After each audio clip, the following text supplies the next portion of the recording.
That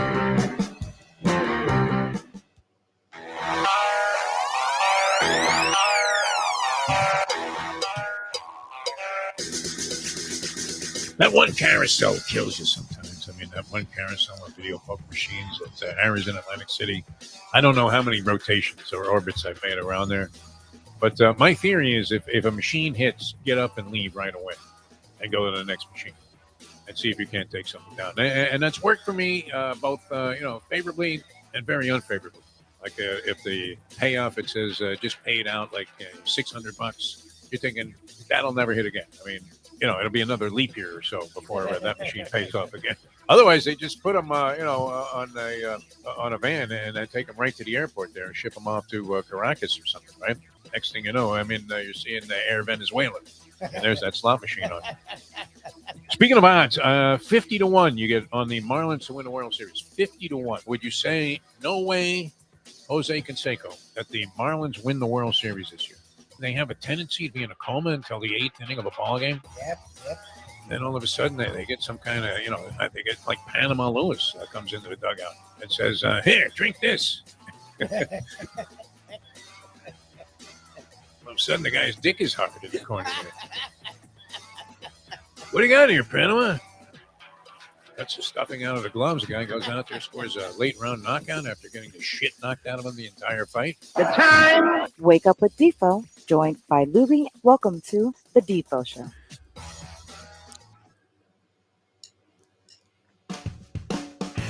All right, very pleasant good morning here on this fine Wednesday. Jeff DeForest along with one Mike Lubitz, and happy to have you along for this edition of the Defo Show. As interesting day yesterday. I missed the Mike Mayo Lunchbox show yesterday. How'd that go, by the way? I would imagine it went well. It's fine. Talk about sushi and tacos, two of your favorite topics. Sushi and tacos. Mayo's not a Mexican food fan, though. He likes some kind of cockamamie taco that he mentioned with a bee. It's authentic. The ones that are like, I don't know. I get the feeling he knows nothing about Mexican food. I really do. Yeah, that's not his area of strength. He doesn't like it. It's not his wheelhouse, no. No. I mean, he rarely mentions a Mexican restaurant. The hundreds of restaurants we go to for shows. Never has he mentioned a Mexican restaurant? No. Never once. We've never once done a Mexican. No, man. There are a lot of good ones. Baja Cafe on Hillsborough and Federal Highway is good. La Bamba has locations all over the place. A lot of people like La Bamba, including Brent Tesser, the agent of the Stars, who celebrated his birthday at La Bamba. And then, a lot of good. Casamaya gets a lot of rave reviews in Deerfield Beach. It's right there by the Tipperary Pub and the Seaside Subs and the Cove and all of those great places. There's a French restaurant in there that people discuss on Let's Eat South Florida. But I don't know, Lubie. I mean, short of going to Mexico, I guess the next best thing would be some of these off the wall, hole in the wall joints that you can find maybe in California. Possibly Arizona, around Las Vegas. I've had some good Mexican food, but you have to go to a gas station to find the good stuff.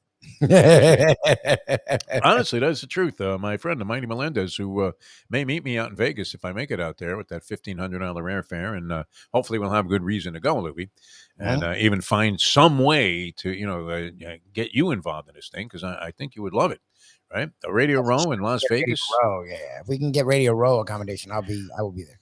I know our man Henry from No Filter is going to be there. He was there last year, and I would imagine that they're more than inclined to say, "Hey, if any of our so-called, you always use the word loosely, talent is on the scene, we would love to carry their shows from the Super Bowl, Radio Row, the Super Bowl site in Las Vegas, which." Couldn't be any more of an exciting destination for a Super Bowl. It sure beats the fuck out of going to New York in the wintertime. The hell was that, Raj? That was the worst one. You would expect that would have been a colossal success. New York was well equipped to stage this type of festivity.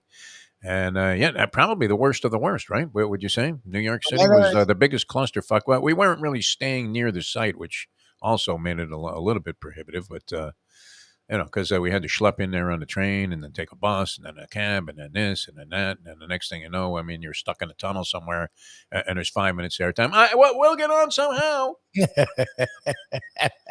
Plus, I think the people that we worked for were rooting for us to fail. Were they not? Did you get that feeling? They were rooting for us to do something really stupid, so they would have a reason to just drop the show. And when they couldn't find one, they just dropped it anyway. Dropped it anyway. At the height of the greatness of the South Florida sports scene. But anyway, I missed the Lunchbox show yesterday because I went to a lunch-in, believe it or not. And Frank Fiore, man, I tell you what, Frank Fiore is the Don King of staging events, man. I mean, without the buffoonery, but in terms of the smoothness with which this thing went off, it was pretty incredible. And we're trying to encompass a lot, as our good friend John Footy Cross, formerly campaigning on the radio a long time ago as Athlete's Foot. That's where the footy thing came from. And he has been doing wonderful charitable work for years and years and years. I mean, you really got to give it to Footy. He's put his heart and soul into this thing. Runs an organization called, and founded it, I guess. I think he started the whole thing. Yes, Here's Help was his thing. Yep. Here's Help, yeah. And he's done any number of fundraising events that became legendary here. Part of the South Florida, you could say it was part of the South Florida social scene, right? The Footy Wingding. Yeah, the Wingdings and the... Footy Wingding was right up there with like the chili cook-off as an event, one of those events that people just went to. Didn't matter if you didn't like chili. It didn't matter if you hated country music. Some reason you were going to the chili cook-off. Although I would be reluctant to go, again, because one of the things that I found, unfortunately, discouraging about the chili cook-off is that you can't eat any chili. Right? All these people are cooking chilies, and you're thinking, all right, I'd love to try, a variety of different approaches to chili, unless, of course, Skyline had a booth. But other than that, I mean, you're thinking, oh, good, I'm going to be eating chili all day. And then hopefully the band isn't too atrocious and doesn't play the same repetitive song over and over and over again. My dog died and I sold my truck. Now I just don't give a fuck. The hell.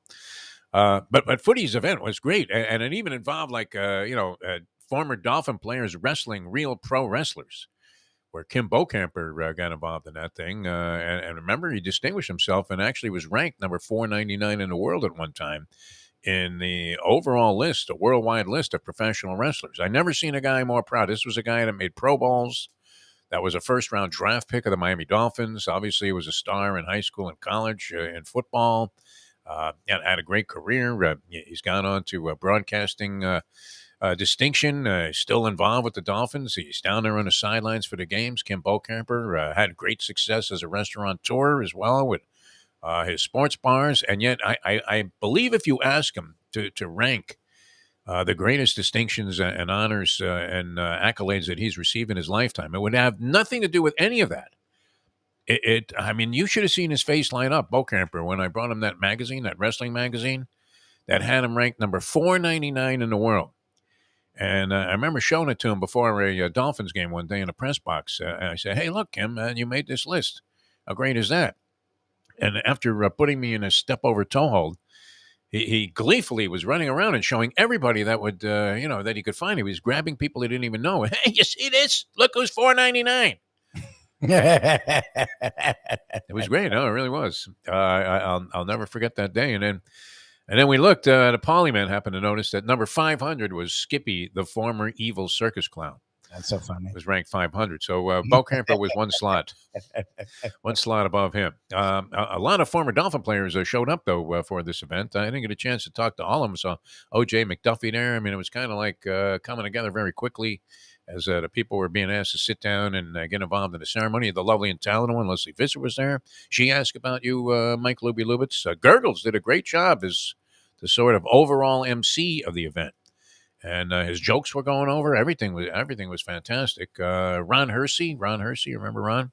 He's now at WIOD. He was there, gave a great speech. John Offerdahl gave a tremendous speech. Oh, nice. Oh, that's cool. A lot of respect for Footy. Certainly, what was touching in that regard. And, so it was a lot of fun. Food wasn't bad, right? I mean, catered event. You're thinking, how good is the chicken parmesan going to be? But it was very good. Everything was great. And it was great to see Frankie and the whole crew there from Here's Help. Just a tremendous event honoring Footy, who still, will live on forever in my heart with that legendary call that he made to me while I was in the sports book at Caesar's Palace, probably losing my ass at the time and thinking about a way out, maybe even thinking about...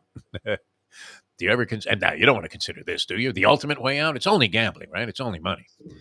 But, I mean, people, theoretically, hypothetically, you'll say, I may as well have put a gun to my head, before I bet the Jets again.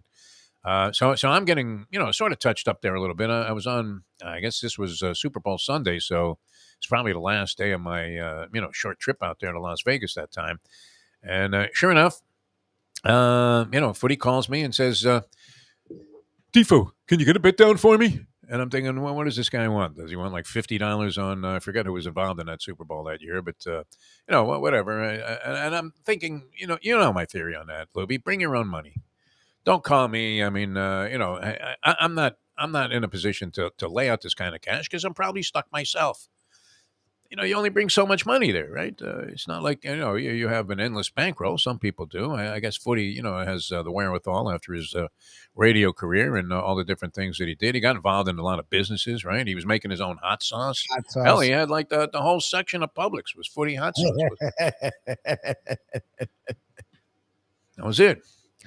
But, calls me and says, I had a friend, I told the story, I had a friend who was at the rehearsal for Katy Perry doing a halftime show, and she opened the rehearsal with the song Roar, and you can bet what song will be the first song that she sings during the halftime show. So you would have to think, right, I mean, are you going to practice the way that you play, Lubie?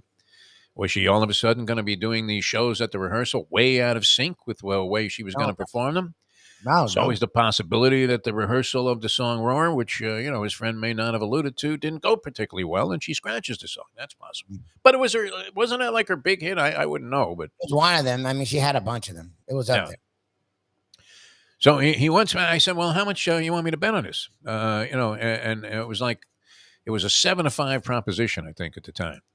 But I saw it nowhere on any of the boards there. You were going to have to go up to the casino manager there, or go up to the desk and ask somebody, hey, can I get this money down on this particular bet? And guys are coming in there, and literally, I mean, I never forget this. This one kid looked like about 16.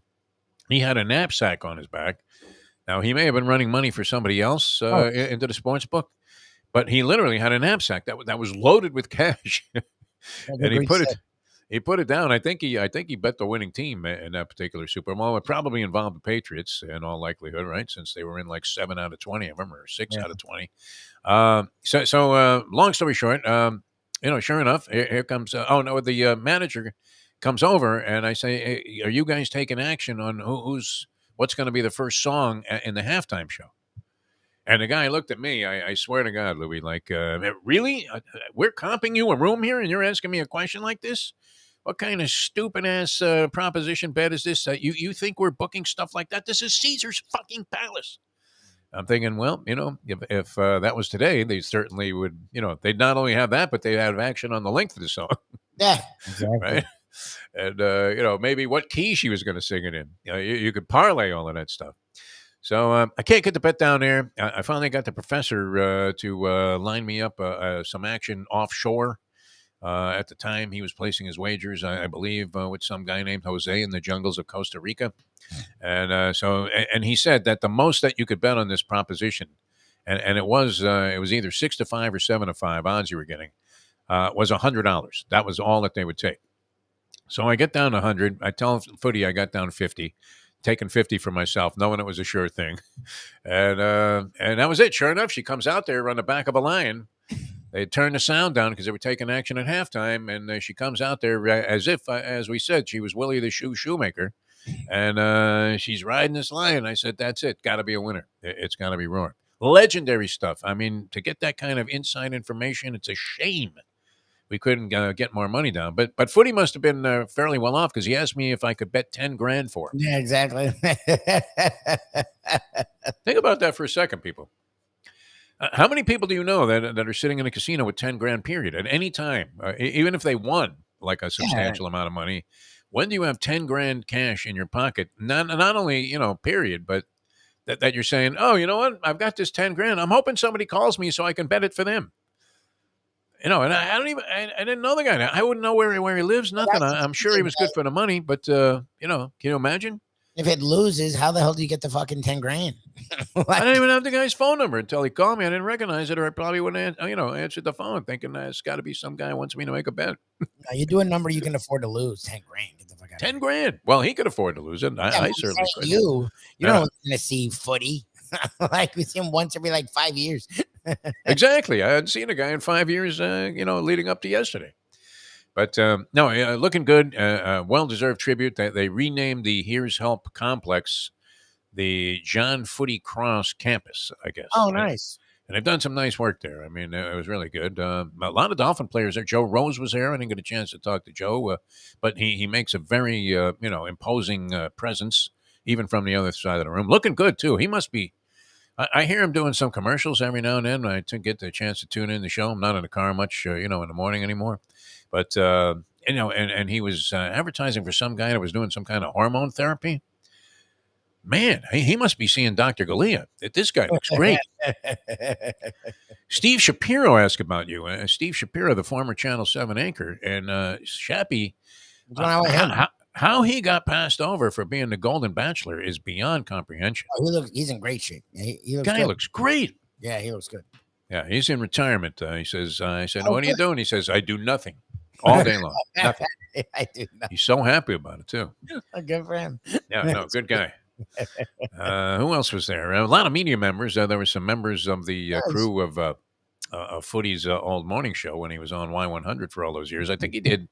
They said he did 32 years at Y100, and that constitutes. Now, this I would imagine could be challenged, but that constitutes the all-time record for one performer at one radio station in the country. Is that possible? There has to be some old codger that was at an AM station like KDKA for 50 years or something. Yeah, no, I don't know about the country. I mean, Detroit has these staples. Chicago, certainly here it would be one station. Being on one station for all that time. Here I get it, but nationwide.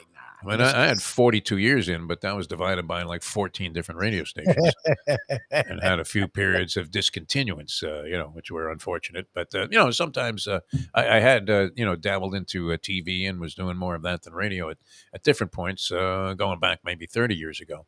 But is that a record? That can't be a record for being at one station 32 years. One performer. I don't know what was the 32 years, because he was all when I started down there, he was off. That's how I knew him, was he was off, and he had been off for a few years. So he goes back to the 70s? Yeah, it goes back to the 70s, I would think. Yeah. Does he? Did he really go back to the 70s at Y100? What was he doing in the 70s? It's possible, because in the early 80s, I was doing FM radio for a couple of years as a side person on a morning show with the Madam, and then later Don Cox on the radio. Hey, kids! Was Footy already on Y100 at that time? He was on Ben for sure. I mean, that was probably 1984, somewhere in that area there. When I was doing that, so and he was already like a monstrous, a big time presence really? There. Okay, then 32. Because I know when I was in college down here, not down here, I was in college up there, but I would come down. I did one summer, and I remember driving around listening to morning shows. And I think they still had their morning show, and that was early 2000s. Yeah. So I guess he did do wow, that's fucking crazy. I didn't realize he was there that long. And he says, these kind of guys would strike you as maybe having eclipsed that. John Gambling, New York, Cousin Brucey, on WABC forever. I mean, part of it is that, many times stations just change formats and pull the rug right out from underneath you. And and if you're, a reasonably respected talent or somebody in the market that has a little wherewithal, you probably end up at the other station that's doing whatever it was that you were doing before. So, so it might not be always at one station, but I would have to assume that is not the all-time record. But I don't want to take that distinction away from footy yesterday, as it was declared. But good time had by all yesterday, and a lot of the former Dolphin players that showed up looking real good. Ed Newman, the former judge, the Honorable Ed Newman, now retired. He looked great. Ed Newman, former Dolphin lineman. That's great. I don't know if you remember Ed Newman. Met him after football. I knew him when he was a judge. We would see him every year at the John Offerdahl thing. Yeah, and Johnny O was there. He looks great. Has the great spirit. What's going on with his thing? I missed his thing. His thing was. I didn't ask what was happening with that. I didn't get a chance really to discuss that one. I mean, he was surrounded by people the entire time. I managed to say hello when he was talking to Leslie after the event kind of wrapped up. But yeah, no mention was made. He mentioned the event. It sounds like it still happens. So did he not have it the last couple of years for some reason? I know during COVID they stopped it, and have you heard? We know all the people that would be involved in it. I haven't heard anything about it.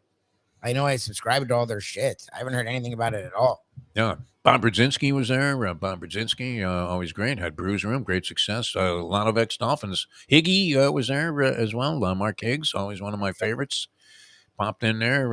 Yeah, it was a pretty good crew. So good time had by all, and congratulations to Footy on this fine distinction that he received yesterday in honor of having the whole complex named the John Footy Cross Campus for Here's Help. So that was my day yesterday, and then I came home, got to watch some baseball. Started early in the afternoon. The games, unfortunately, Lubie, were over before they got started. Were they not? I mean, just barely out of the chute. You had the Texas Rangers sweeping the Orioles. Texas won 7-1, and it got what? They were up like 4-0 after 2 innings. Hit a couple of home runs. The Birds. I mean, the manager, whose name I don't know. Who's the manager of the Orioles? Older guy. Looks a little bit like if they were going to cast him, his life story, they would play. They would have the older Mel Gibson playing the role of this Orioles manager. Who's the Orioles manager, Louis? Do we know? Now, oh god, that's Yeah. that's a great question. Hey, is Buck Showalter still there? No, he's gone. No, He's like no, two no. jobs removed from that one. Joe Madden, by the way, says he would like to manage the New York Mets. You think they would bring Madden back, or is his act Brandon Hyde. finished? God, Jesus, that's so bad. Brandon Hyde. Could you see Mel Gibson playing him? Is there a picture of him there with whatever? Just like Mel Gibson. That is so funny. That's what the fuck. I've never heard that name in my entire life. Unbelievable, yeah. I wasn't familiar with him. I mean, all of the stories that were about the Orioles this year, and you would think at some point in time you would realize, hey, that Brandon Hyde's doing a great job with this team. They won 100 games. They're one of a handful of teams now to have won 100 games in a regular season and subsequently be swept out of the first round of the playoffs, which is not really, You want to something get that they weren't swept once the entire year. never lost a series in a sweep. Swept. Yeah. How did They weren't much of a matchup. Texas is red hot. I think was Texas like 12-1 to win the World Series, something like that. The Rangers look like a decent bet, and we still have that same clip playing about the 50-1 shot. Is that just to remind us that we could have taken a shot with Arizona? Yes, I actually have a new open, but I wanted to get it one more One more play, just to fucking dig it in even deeper, Lubie, huh? Remember you said You this? whiffed, DeForest. You said, hey, take a look at these 50-1 shots. Now, we knew the Marlins, in your heart of hearts, did you not know the Marlins were not winning the World Series with the team that they had? I was 100% confident in that. Yes, I didn't feel if they had won it, I wouldn't have felt bad about not betting because I never for a second thought that they could win the It was hard to see them getting by the Phillies in that series. It would have been almost impossible to see them getting by the Braves, but with the Braves' power hitting and prowess all the way around, there was no chance. I mean, you were literally doing one of those fan things where you put 100 on your team every year to win the Super Bowl, even though they're the Bears. Exactly. And you're like, yeah, I got 100 on the Bears to win the Super. Once in a blue moon, that works, right? Once in a blue moon. Yeah. Has anybody ever cashed on one of those bets? I still have those tickets from our Well, good friend college Kat. basketball, people who did it with like UConn because UConn used to be good and they loved UConn, so they cashed. Like it's rare though. Like, Before the season, right? I mean, you're talking about a bet before the season. Yeah. Yeah, that was, well, before the series anyway. I guess, yeah, UConn, you could have taken a shot with the way that they were coming into the tournament. They were talked about a little bit. I don't know that. What were the odds on UConn before that tournament? They had to be, substantial, no? Yeah, they weren't that. Although, the steam was starting to circulate that, well, geez, you know what? Watch this team. They're surging a little bit. Of course, they come out of their conference tournament. And, I mean, they had done that same thing before where they had a big-time magical run. They clearly established themselves, though, as the best team in the tournament by the time the thing was over. Would you say that's a fair statement, Michael? 100%. Yep. Yeah, I mean, they were just lights out better than everybody else. They never struggled. Yeah, the Miami game, they handled the Canes pretty well. And then, the San Diego State was, loomed as a mismatch, did it not? After San Diego State upset, did they upset FAU or was FAU an underdog in that game? I I San would Diego think that. State was playing really well, and FAU should have won the damn game. Yeah. Honestly. Basketball started up. Well, it didn't start up, but the Heat had their first preseason game last night. Your man Tyler Hero was the high scorer. I thought you were telling me that they were going to develop this Jovic kid. He got hurt. Oh, he's injured? Yeah, he got hurt. In the They game? want to. Yeah, he got hurt. Oh, jeez. He only has 2 points. He should be fine, but it was like he had knee soreness, and they're not messing with him. Like he's a guy that they see really high. So it's a preseason game. Again, Butler didn't even fucking play. No, Butler didn't play, and Caleb Caleb Martin didn't play. A couple of others. They threw Hero out there, and he did well. I mean, he looked sharp. They let him dominate, because of all the stuff that went on. So they let him do his thing, and everyone else. I mean, it was the guy Cole Swinder. It was a bunch of guys like that. Like it's preseason. Yeah. So Jovic and Hawkins Jr. looked pretty good. They wanted it to be good for Jovic, but his knee was sore, so they didn't even fuck around with it. They just took him out early and didn't put him back in. I couldn't help but think, and I was a much bigger basketball fan even then, than I am now. And I loved it that Miami was getting a basketball team. I was playing basketball recreationally, like every night at the place that I live with a bunch of guys. We were all huge basketball fans. Many displaced New Yorkers, but people from around the country that were all basketball fans had different interest in the game. And we were so excited that the Heat were coming into existence. The top flight journalist that I am, I wanted to make sure that I observed as much of what was going on personally as possible. And I remember lining up and watching the Heat in a tryout camp of sorts that they held at FIU. And I'm looking at this bunch of scrubs. And we've asked Ron Rothstein about this, the original Heat coach, many times. And he actually said that this guy went on to have a reasonable NBA career, that it wasn't a total bust. But I remember thinking, wow, I'm watching a layup line of potential Heat players. And the absolute, standout in this layup line was a player named Tim Kempton, who was out of Notre Dame. Do you remember Tim Kempton? From you, I had never heard that name before. And I didn't know Ron Rothstein very well. He was always very approachable, and he had to realize, coming from the Pistons, when he was looking at this bunch of schlubs, that, you know what? I'm fucked. Have you ever had that realization, Lubie? You just sit there and you're going, you know what? Yes. I'm fucked. In life, quite often, yes. How do you approach that? I mean, what's your next move after you have that epiphany? You start thinking of ways to unfuck your life? I mean, what do you do? What do you do when you're fucked? That's today's, today's lesson here. All right. So the Rangers move on. They beat the Orioles, and they now await the winner of the Minnesota-Houston series, which Houston got a leg up on that yesterday by after splitting the first two. They lost the first game at home, came back and salvaged the second game, and then yesterday were just absolutely dominant over Minnesota in a 9-1 blowout. They put up a 4-spot in the first inning. Getting a home run power. Bregman had a home run. Jordan Alvarez has been amazing so far. 4 home runs in 3 games. Jordan Alvarez. There was a prop bet that I actually went ahead and exercised a little option on. I don't know why. I mean, this would have been the kind of sucker bet that you normally would have just said, run, Forrest. In this case, it would have been, run, DeForest, run. Don't get involved in this shit. What are you doing to yourself? But it was a prop bet that Jordan Alvarez, who was on fire in the first couple of games and had 3 home runs in the 2 games, would he get 2+ bases or more in a game? In other words, what would he have? 2 singles, a double. All he needed was essentially 1 hit, 1 extra base hit, and you win the prop bet. So and you were getting, I think, plus 115 on that. So took a little sniff on that, and sure enough, first at bat. Smashes a ground ball towards the first base bag, and somehow the first baseman, who was standing right on the line, missed it.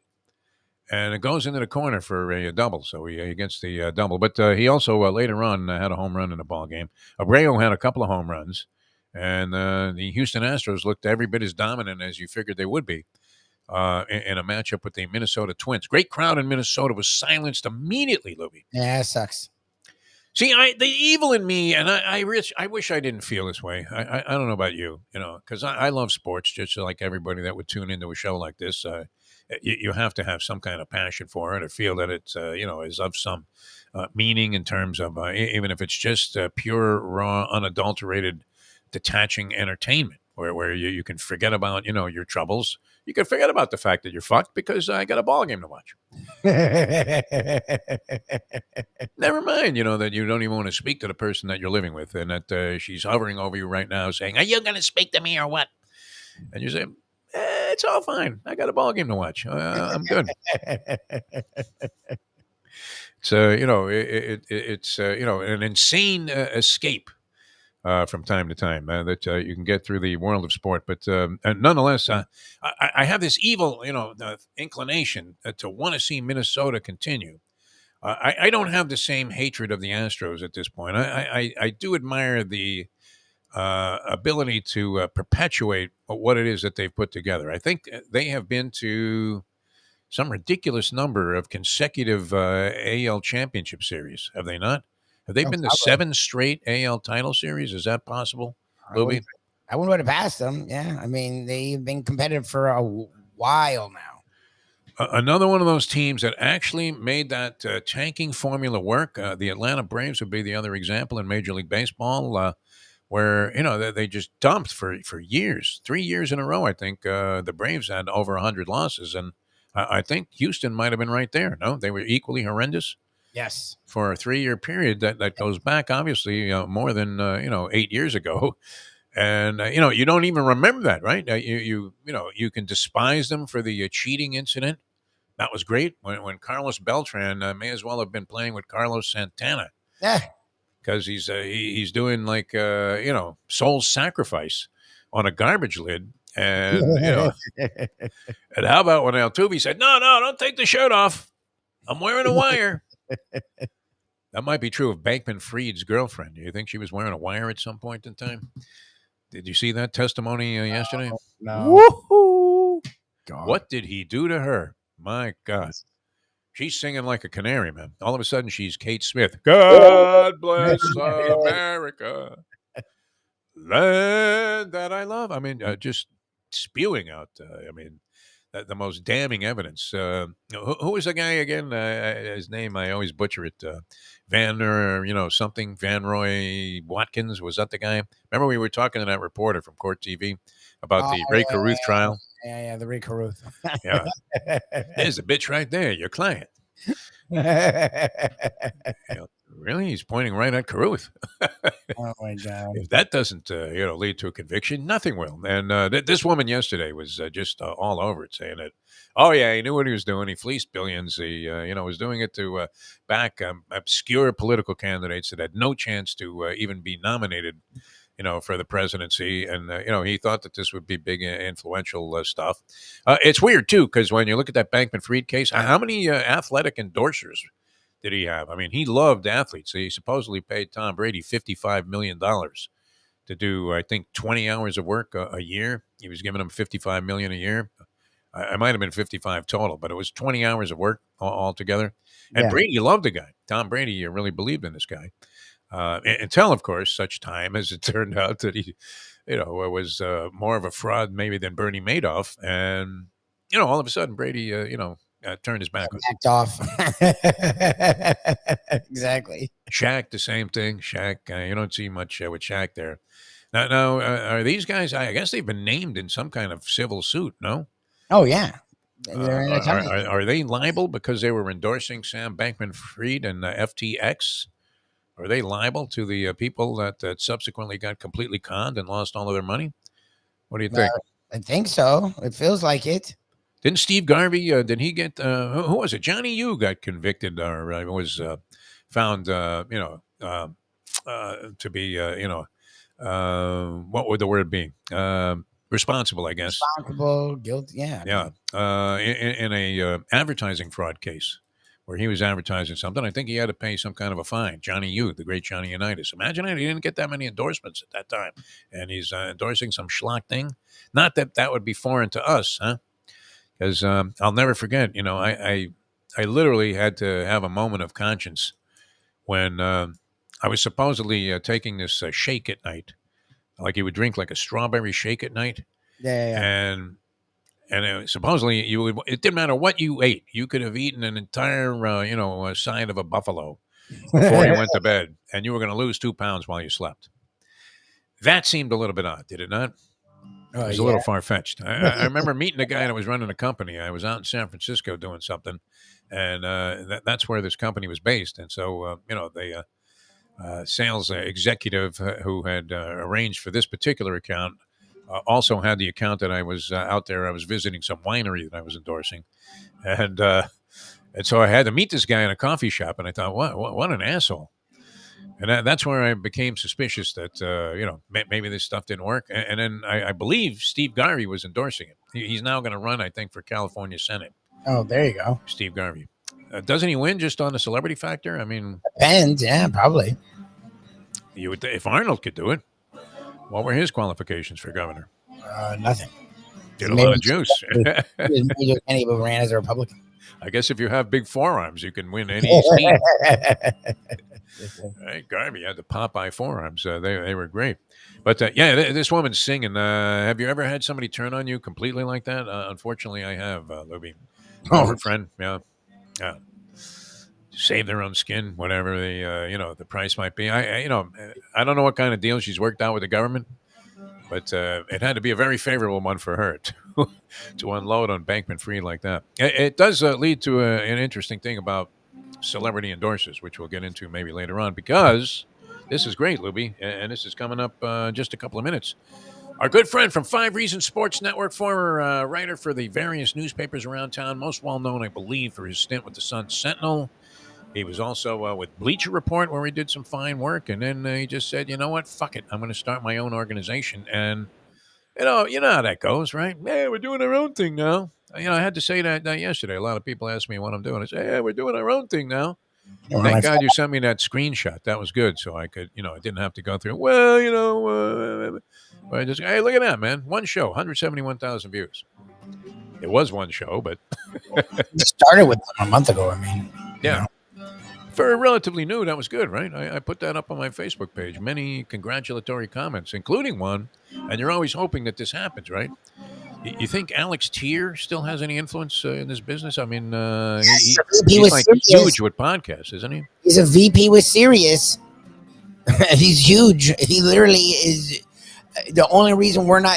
He's brought like half of the people that were in our building over to the goddamn, because Sirius has a Miami compound and they want to make it.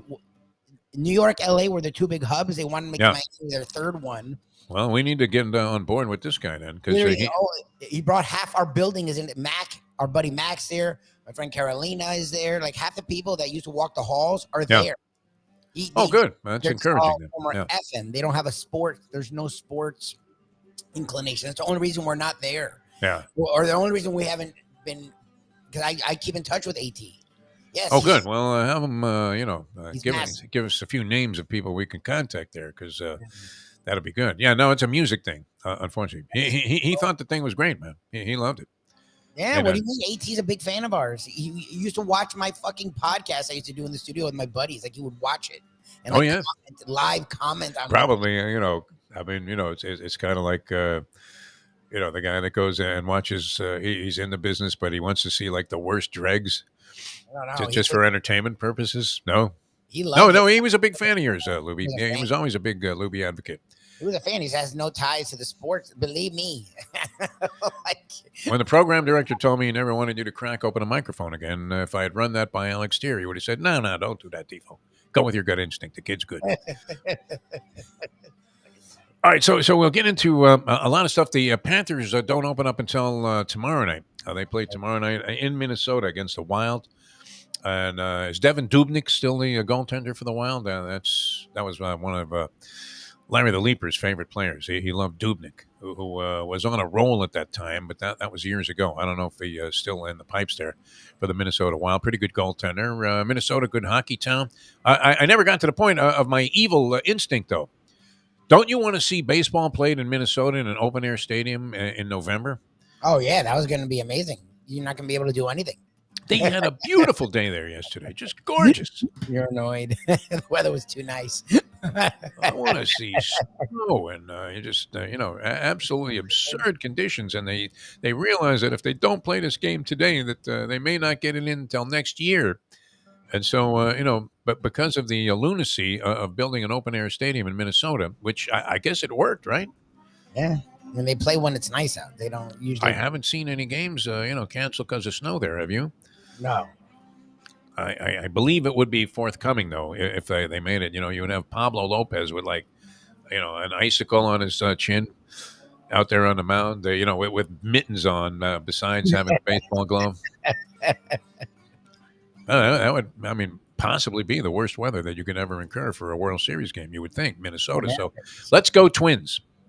See if they can bounce back against the mostly despised Houston Astros. All right, Scoop Skolnick going to join us. We'll get into some buckets. The hockey season got underway last night. Connor Bedard made his debut, and it turned out to be a winning debut as coming back from, I believe it was a 2-0 deficit. The Blackhawks prevailed over Pittsburgh, and there were several wise guys that were recommending you go ahead and play the Blackhawks on the money line last night, and you were getting a robust 2-1, Lubie. 2-1. Okay. Yeah. So that wasn't bad. I don't know that I wouldn't have enough depth of knowledge about the Blackhawks' current situation. If they were drafting Connor Bedard, does that not indicate that they suck? Right? They had the number 1 overall pick in the draft. They've been a disaster after the end of Talon after Talon. They've gone to one of the worst franchises in hockey, but they also won multiple cups, so you deal with it. Yeah, Quenneville. That was a whole disgrace thing that they had to deal with. Unfortunately, which cost us a coach. Although, are we in better hands with the French Joe Philbin at this point? Maurice. Maurice. They made the Stanley Cup Finals. Like, you can't bitch about him right now. Thank heaven for little girls. It's probably not a good thing to be singing anymore, right? I think Chevalier would have been taken down. No, he would have been canceled. Imagine that. That's your hit song. Thank heaven for little girls. You don't remember this guy, the Frenchman? I know the song. It's the way he sang it with that gleam in his eye that kind of made you think, listen, Maurice. I don't know that you're exactly Maurice Richard. And next, Ethan Skolnick. Where the fuck are we today, Lubie? I don't know. He's standing by. I don't know if he's going to. Scoop's not going to come on the show, is he? Pop him on here for a second, because I know we're going to play a couple of commercials. I'm sure you can appreciate that. Really gross. There he is. You still coming on, Ethan? I mean, we're lost here. No, I don't think so. We're singing fucking songs in French. Sorry. What's happened since the last time I was on? Oh God. Oh my God. I don't know. All of a sudden, you guys are getting 170,000 views. I saw that on Facebook. Yeah, I mean, you would know this more than we would. I mean, what kind of aberration was that? I mean, that was crazy. Yeah. What show did you we have this thing. We connected with these guys. You probably should become familiar with this guy. I'm sure you would have a lot in common. A gentleman named Joe Manuel, who is teamed up with a former Oakland A's baseball player, played about 12 years in the bigs, named Eric Burns. Eric Burns. Oh, yeah. And they had a Zoom call business. He's out of Silicon Valley there, and he had some scores in some previous businesses. Joe did. I guess he was partnered with Burns at the time. And they had a Zoom call business that they started, which everybody was like laughing about before COVID. So naturally, I mean, everybody was doing all of their business via Zoom call at that point. And then they ended up selling that, made a huge fortune, and they were looking for something to do, which is something I would find myself, looking for something to do in the Maldives, I think. But having nothing to do with any kind of business. But they're real passionate about podcasting, and they've got some good things working there. So they started nofilter.net is the name of their company. And the idea was to take all the people who had been canceled, like Maurice Chevalier should have been for singing that song. Yes. And so they had, one of their big guys was Tony Bruno, who was victimized by cancel culture. Jeremy Roenick must have said something about somebody that people didn't find particularly flattering. So they just round them all up. They rounded up all of the people that have been, taken down, had their number taken down. And of course, we fit right in. Oh, sure. Yes. Well, now you. Yes. I mean, they've expanded their horizons, so it's not just that, but the concept Right. originally was to give a platform to people who had gotten screwed over. Oh, that's interesting. Yeah, interesting, but very interesting guy. I mean, you would enjoy conversing with him because you have Okay. far more in common with him than we do at this point with 5 Okay. reasons. All right, we're going to come back. You mind if we make a couple of bucks here and then and none to I be know, dispersed right. to you for your appearance, but do you have time? No, do your thing. Okay, Get all right. canceled. We're going to throw it to a break, and then we'll come back with Scoop Skolnick, 5 Reasons Sports Network in a moment. Now that. Ponies in Style at Champions, the outstanding simulcasting room at beautiful Hialeah Park. Yes, the grand old lady of thoroughbred racing has never been more vibrant, and you can wager on the races from the top tracks around the country while enjoying a cocktail at the Brass Rail Bar or any of the fine food served throughout the facility. If poker is your game, you're covered in style, and you can play all your favorite Vegas-style games, including blackjack, craps, and roulette, in Hialeah Park's sizzling hot casino. Get a player's card when you walk through the door for all kinds of generous amenities, including our favorite, free play, when you come out to the ultimate casino and entertainment destination, Hialeah Park. These days, we're all looking for comfort anywhere we can find it. Thank goodness for Landlubbers Raw Bar and Grill in the Plantation, because they are making sure you are as comfortable as possible. First of all, they're not only open for delivery and pickup. All you have to do is go to landlubbersbarandgrill.com for both pickup and free delivery. You're going to have the best wings in the world. You're going to have a great burger. You're going to have their amazing soups. Again, Landlubbers, Raw Bar and Grill. It's nice and easy. Just go to landlubbersbarandgrill.com for both your pickup and free delivery. Thank goodness for Landlubbers for making you always feel right at home. Are you looking to buy your first home? Have you been turned down for a loan? Do you need to refinance or get money out of your home? Call Michael Kodsey, CEO of Choice Mortgage. He's been helping the South Florida community get mortgages for 30 years. Hi, this is Michael Kodsey, CEO of Choice Mortgage. We have the most competitive fixed rates in the market. Call me 24/7, 561-441-2730. And remember, I don't just work banking hours. To make the right choice for your home, call Choice Mortgage today. The world, I mean, if my point was ever going to be embellished and going to be proven true, the world has gotten me sugar nut. Grab a bagel and a schmear, plus some Defo and Lubie. Welcome back to the Defo Show. Hi, welcome back to the show. And welcome to the program. One of our favorites here, great analyst on virtually anything that he talks about, especially when it comes to the Miami Heat. The great Ethan Scoop Skolnick, 5 Reasons Sports Network. Ethan, all right, I would imagine, did you go? Did you trot yourself out there to the exhibition game last night? Oh, we lost your sound here. There you are. The exhibition game after the scrimmage. So back-to-back meaningless contests. I was out there at the arena, and it turned into the Cole Swider show. So they've got another shooter off the assembly line. We do this every single year where there's a panic about some guy that they manufactured who went elsewhere. This year it's Gabe Vincent and Max Strus. Yes. And they just create new. And we'll see again, how much he's able to contribute. He right now he's on he doesn't even have a 2-way contract, so they've got to get that for him.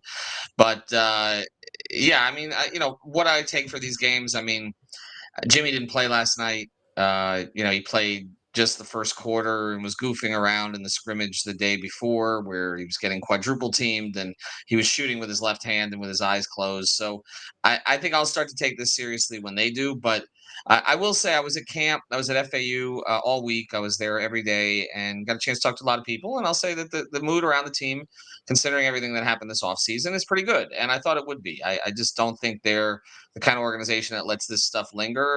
And to me, as long as Tyler Hero handled it the right way, and he has, then they're going to be good. I mean, are they a championship contender without the guys that they everybody said they needed, like Lillard or even a Drew Holiday?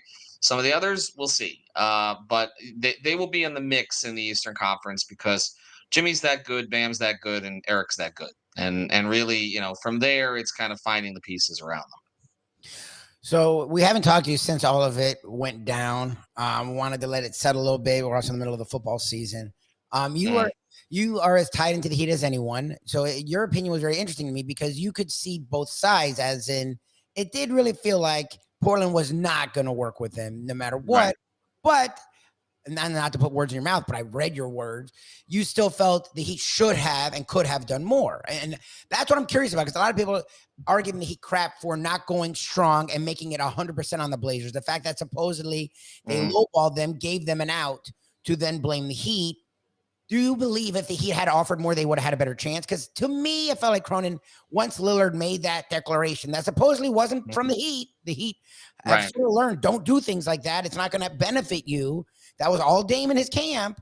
It felt like Cronin got petty in a way I've never really seen a businessman get outside of Donald Trump. Yeah. Like usually GMs, however pissed they are, they do the best move. And to me, when you look at how the chips fell for where they are as an organization, it did not feel like the best move. Where are you after it all fell, where we stand now, where Damian Lillard is now a Milwaukee Buck? Well, there's a lot of elements to it. I'll say that the one thing that jumps out to me is when I was talking to a Heat executive at camp, and he just said to me, Cronin wasn't going to trade him to us. And and that's, so I can go through all of it and say, okay, they could have done this, they could have done that. I think that the agent mishandled it in retrospect. I think what everybody wanted him to do or wanted Dame to do turned out to be the wrong thing to do in this case, because asking and saying just one team at that point created a situation that was so bitter and so petty that it never went anywhere. And I agree with you. Look, people can argue about the package that ultimately they got. And you can make a case that the package ended up being okay. They could have gotten Ayton anyway. That was part of the Heat deal potentially. That really was not. I mean, all the Heat had to do was send someone. It probably would have been Caleb, to be honest. But like, they just had to send somebody that Phoenix could use. It ended up being Grayson Allen from Milwaukee. Again, similar kind of level player to Caleb. So I feel like that will not feel like. I know that could have happened anyway. I know that. But to me, the thing that Cronin did that you will not see many executives do is he eliminated a possibility just because it was supposedly the only possibility. So in other words, why not go to the Heat and say, hey, what can you get me? Like, you don't have anything we want, but go get it. Okay, here's what we want. And that's what the Heat was asking for at the end of Summer League. They were saying, just give us a roadmap. And they're like, nah. And so the Heat were like, okay, well, then there's really nothing else to talk about here because we don't know what you want. So tell us what you want. We're not going to just shop everybody, but let me see if we can make this work. He wouldn't do that. To me, if you're an executive trying to maximize, and there was another element here, which is trying to take care of your franchise player, right? So if you're in that situation where maybe at least if you can try to get the same from the Heat and what they can gather as someone else, you at least go to the Heat, see what they can get, and then you go back to Dame and say, listen, we tried, okay? We tried. They can't do it, all right? And we don't want to sink the organization for the future. So can you give us a couple other teams that make sense for you? To me, that was the professional approach, and it also was the approach to make sure that you maximize. Now, we can argue whether they ultimately did maximize, but I think that they would have done better, most likely, if they had gone about it that way. It wouldn't have gotten so toxic. And again, then the Drew thing follows it, and it was pretty damn clear at that point. I mean, the Heat made an offer for Drew. I mean, they offered Lowry. You had to. And also say they probably got more from Boston because they got. But the thing that makes the Heat laugh about all this is everybody was complaining about the quality of their picks, right? That like their picks weren't going to be very good. Well, first thing, okay. People are saying the picks aren't going to be very good because the Heat are always a good organization, right? But then those same people are saying the Heat are going to be in the play-in this year. So I don't even know. And Jimmy's 34 and Pat's 78. Like, so how do you know what those picks are going to be in 2, 3, 4 years? And then the third part of this is they ended up taking picks from Milwaukee, Golden State, and Boston. So it's not like they took picks from Orlando, Charlotte, okay, and the other dregs of the league. Like they took picks from the three organizations that have been kind of right there with Miami over the past few years. So what are we talking about here? They just didn't want to deal with Miami. So going back to your original point, do I think they could have done more? I think during the process, I was frustrated with it because all they've ever said is, guy asks out to us, we'll go get him. Yeah. And they didn't go get him. And so I'm focusing more on the end result. But I do understand their perspective, which is if you go through it piece by piece, you're like, okay, well, what could you do? Like, are you going to show up at Joe Cronin's house and bang on his door and say, "Talk to me"? I mean, Hey, the did you boombox. want them to stalk him? I Sick mean, Matt Gates I on don't him. know what they could have Yeah. done. Yeah, so I mean, that's kind of where I come down on it. And the only part for the Heat is that they're the two other contenders in the Eastern Conference Way better. got better, and it feels like that was intentional. And now they're underdogs again, and they'll have to find a way. Was it just that Cronin refused to capitulate to a player demand? You would think that there didn't seem like Lillard, was creating any kind of real deep acrimony there in No. Portland. What was the underlying thing about just not wanting to deal with the Heat? Is it something Riley said when he was coaching the Lakers?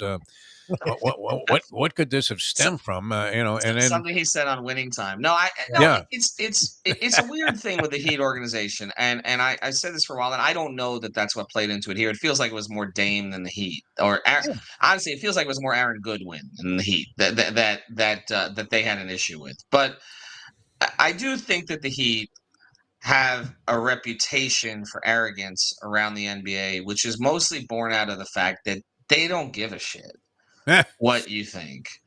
And, if you look at it, they're an insular organization. No one leaves. It's the same people. I mean, I go down there the last couple of days, and it's like literally, like I've known these people longer than I've known anybody in my life. Like they're Yeah. it's all they don't get rid of us. We don't get rid of them. It's all the same people, all the way from the top. It's why when somebody like Jim Cox passes away, who was running the stats crew there, like it resonates with everybody because everybody's known him for 20 years. I mean, he was, he was at. He's been in Miami-Dade College and other places down there, but he was the Heat stat guy. Everybody knows him. Everybody knows Mike Biamani. Everybody knows Eric Reed and Tony Ferrantino and everything. So, but the way that they operate, they don't feed the media beast.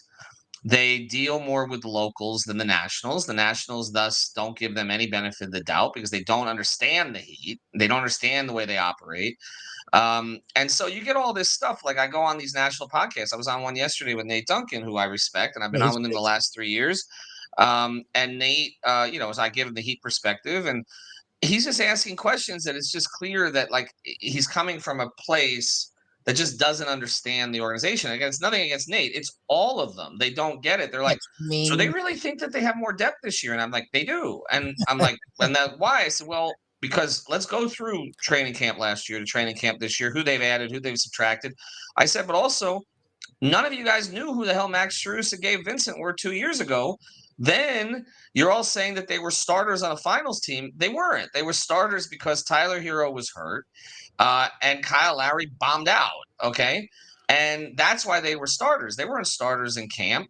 And honestly, the Heat believe they'll create two more. And they likely have, it seems like, already. So it's just, I just think that there again is a lack of understanding for the way that the Heat operate. It's kind of like looked at, and the whole Heat culture thing, I think has rubbed a lot of people the wrong way. It's like, well, wait a second, we don't have culture. Like, why is it them?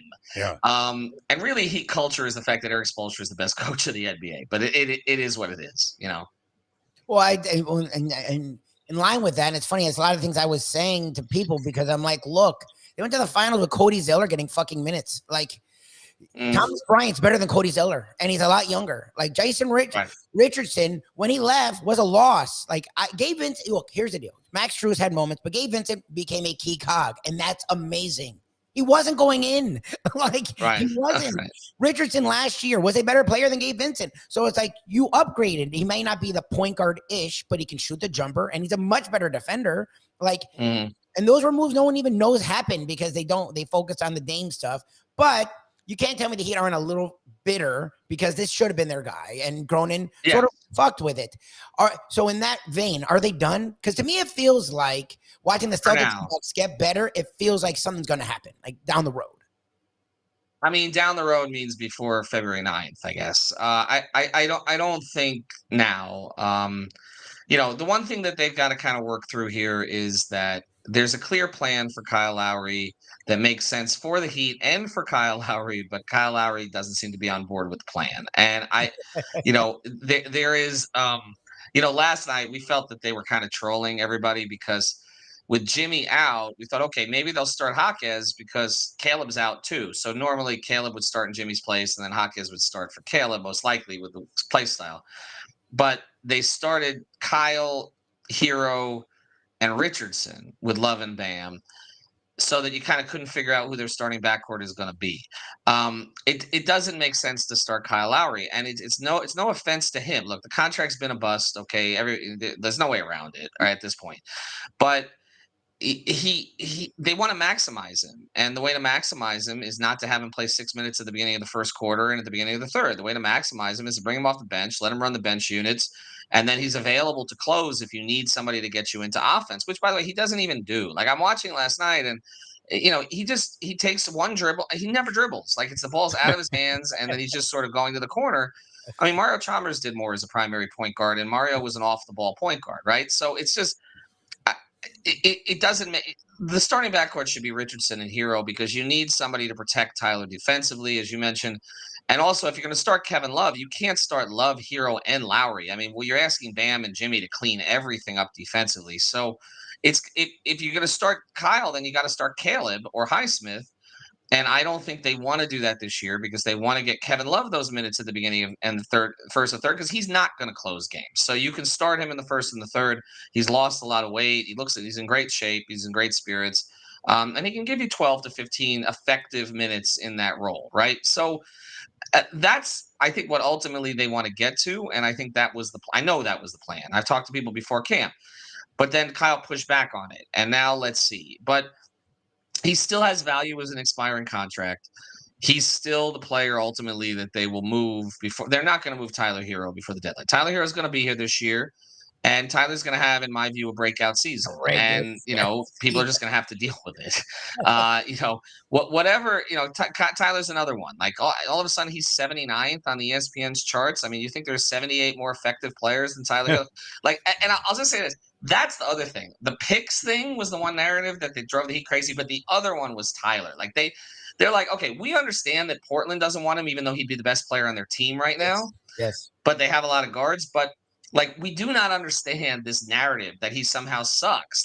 Where did this come from? Because why? Because he broke his hand diving for a loose ball in the playoffs. That's Lubie condemned him.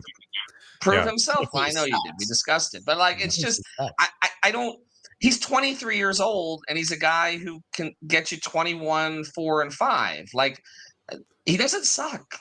That's the thing about this. We can argue about things that he needs to improve on, particularly on the defensive end. That's reasonable. But I don't know why it swung so far that direction, and now it feels like it's going to swing back the other way, because honestly, he had an exceptional offseason, and his mindset has been absolutely right. And you saw it in the scrimmage. 17 in the first quarter. You saw it yesterday. He led in scoring. Wasn't especially efficient, but he led in scoring, and he's not playing with a normal group. I think they're going to be fine. I look at the East also, and everybody's like, they're a playing team. Behind who? Milwaukee, Boston, okay. Philly, I mean, they're a mess right now. Cleveland, I think, is going to be a good regular season team, probably. I think they're better than the Knicks this year. I think that they're better than the Nets this year. I think they're better than Atlanta this year. So, what worst case, 5 seed, maybe? I mean, that's where I see them, because I think Eric's going to take the regular season more seriously this year. Not that he didn't last year, but he's going to make them take it more seriously, because they were so close to missing last year. And now you can say, do that again, and then you don't have the run in the playoffs that you had last season. So we were 3 minutes away from being eliminated from the whole thing. Let's not get that close. And I do think he'll drive them a little bit harder during the regular season. You hit on what would have been my next question here, because I was amazed that Portland had so little interest. You said they had guards, but that other teams that could potentially be involved in a trade just shrugged their shoulders at Tyler Hero like he was garbage. And the fact he's only 23 years old, he's already been the 6th man of the year. He was equally effective in a down season by his standard, or you thought maybe he would, sort of take another step forward last year, which didn't appear to be the case, but his numbers were similar. And there's always the possibility that, somewhere along the way in the next 4 or 5 years that he's in the league, he becomes an even more astute player, learns how to overcome his defensive liabilities and deficiencies, and figures out a way by just being professional to compensate for some of that. And he's a dynamic scorer. So why Right. wouldn't you have any interest in this guy? And the fact that he was summarily dismissed by virtually everybody, well, what are you going to throw as Tyler Hero?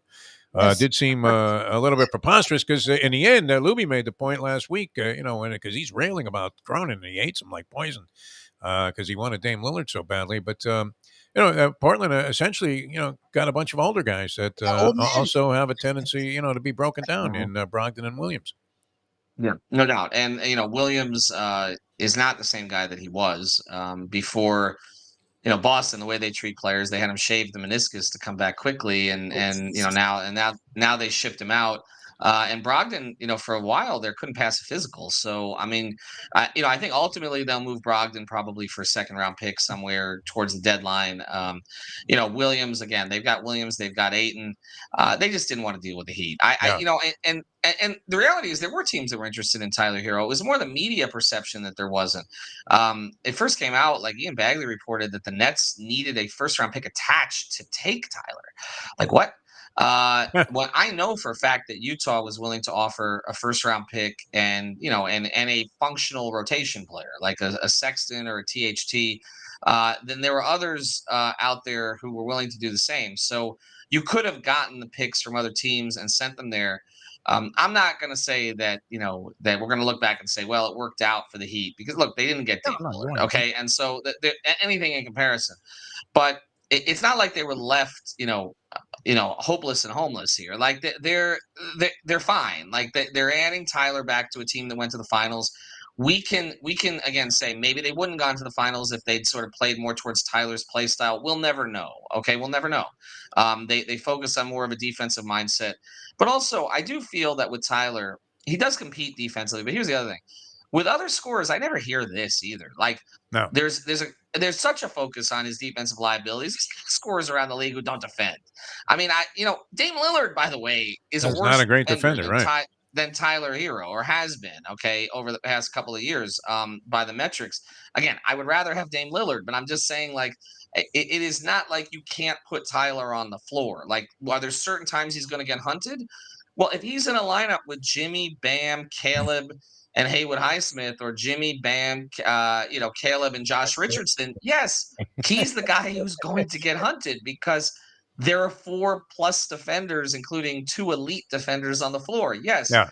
But it doesn't mean that he's completely hopeless. Okay. That's the thing that I'm trying to make the point about. Well, that's a good point too. I mean, you think about all of these great defensive backs and corners that have been in the NFL, and they didn't have to defend much because they were always picking on the other guy as a better option than trying to complete a long pass over Deion Sanders. You're going to see the other guy get worked. All right, and always a pleasure, Ethan. Did you want to reveal what costume shop you went to? And will you unveil the Jimmy Butler hair on this program? Where is or does your daughter have it tucked away somewhere? Hold on. Okay, Hold on. We'll give you the time, yeah, because this would be well worth it. Because we were wondering if anybody would be willing to sport the Jimmy Butler. It was kind of like when James Brown had his hair processed and then was out there doing Sex Machine. And you were thinking, this is an odd look, although, the talent is very much there. So this is Ethan Skolnick as Jimmy Butler. Was that an old Beatles wig? What? Now I don't have to shower. You look more like McCartney than Butler, I think. How many podcasts did you do in this getup? Well, that counts as 2. Okay. I'm glad you had it on hand, though. Excellent. All right. 5 Reasons Sports Network. I would imagine people can subscribe right now as we speak. How do they do that? Let's go to YouTube. Actually, just go to 5 Reasons Sports Twitter, or X, or whatever we're calling it these days. You'll find everything that we do. But the 5 Reasons YouTube channel, of course, you can sub to that one, and also 5 on the Floor, which is the main podcast on the Miami Heat. All right. Very good. Excellent as always, Ethan. We're always amazed. I mean, having been in this business forever, I'm thinking, this fucking cat knows his stuff. That's good. Good stuff, as always. Thanks so much for being with us. McKeon. All right, I'm out of here. I'll see you guys. I get that reference, though, actually. Thanks, guys. I appreciate it. All right, thanks a lot. Appreciate it. Him on the Heat's so great. I know I get like all in. I just get so excited. Man, I mean, he gets you going with all. I mean, see, I never in my career and or just even my lifetime of being a sports fan. Now, we used to read everything and be consumed by everything, but I don't know that I get into the some of the hypotheticals as much, as people do today. Where and especially in the NBA, where there's all this speculation about a deal and it never transpires, and then the two parties come out afterwards and say, "Nah, that was never going to happen." It is interesting to me. I think Tyler Hero still has much room, as they say, room to move, man, room to improve. Yes, he's still only 23. Right. Like I gave him crap for the diving because he's never been that guy. So it's like, But that, I mean, that's a complete, no, ridiculous notion. You you can't fault a guy who's been accused of being a lousy defensive player, and that sticks with a guy, right? Because you think you're playing decent defense. Yeah, you don't think you're playing crap defense, right? I mean, or you're hustling. I don't think it's a lack of effort by Tyler Hero. I mean, you see him out there, and you're watching. Is he following his guy? What's he doing? Is he just standing there with his hands in his pocket? Last year. That's the funny thing. Like all this stuff comes after he improved defensively last year, and he had a really good start to the game versus the Bucks. Like he had actually played really well, and looked like, oh shit, maybe this team with Hero is going to be fun. And then he got hurt. That's what was frustrating about it. Like I never was that hard on Hero to where everyone else went. Like the dude's legit and he's only 23. Like it's weird. What he's done would be enough he's a third dude. Like to put up stats he's putting up, that's usually number one or number two. For a third guy to put up stats like that is fucking impressive. And he's only 23. Yes, and the fact, I mean, this fits with the modern day NBA completely, that he's such a streaky player also, where, he can go on enormous, and lengthy hot streaks. Yep. And the kind of stuff that you're looking at and you're saying, my God, I can't believe this guy hit another shot, and so that type of player, I mean, I would think would be invaluable as a spark, on the offensive side. Can Spoelstra and the Heat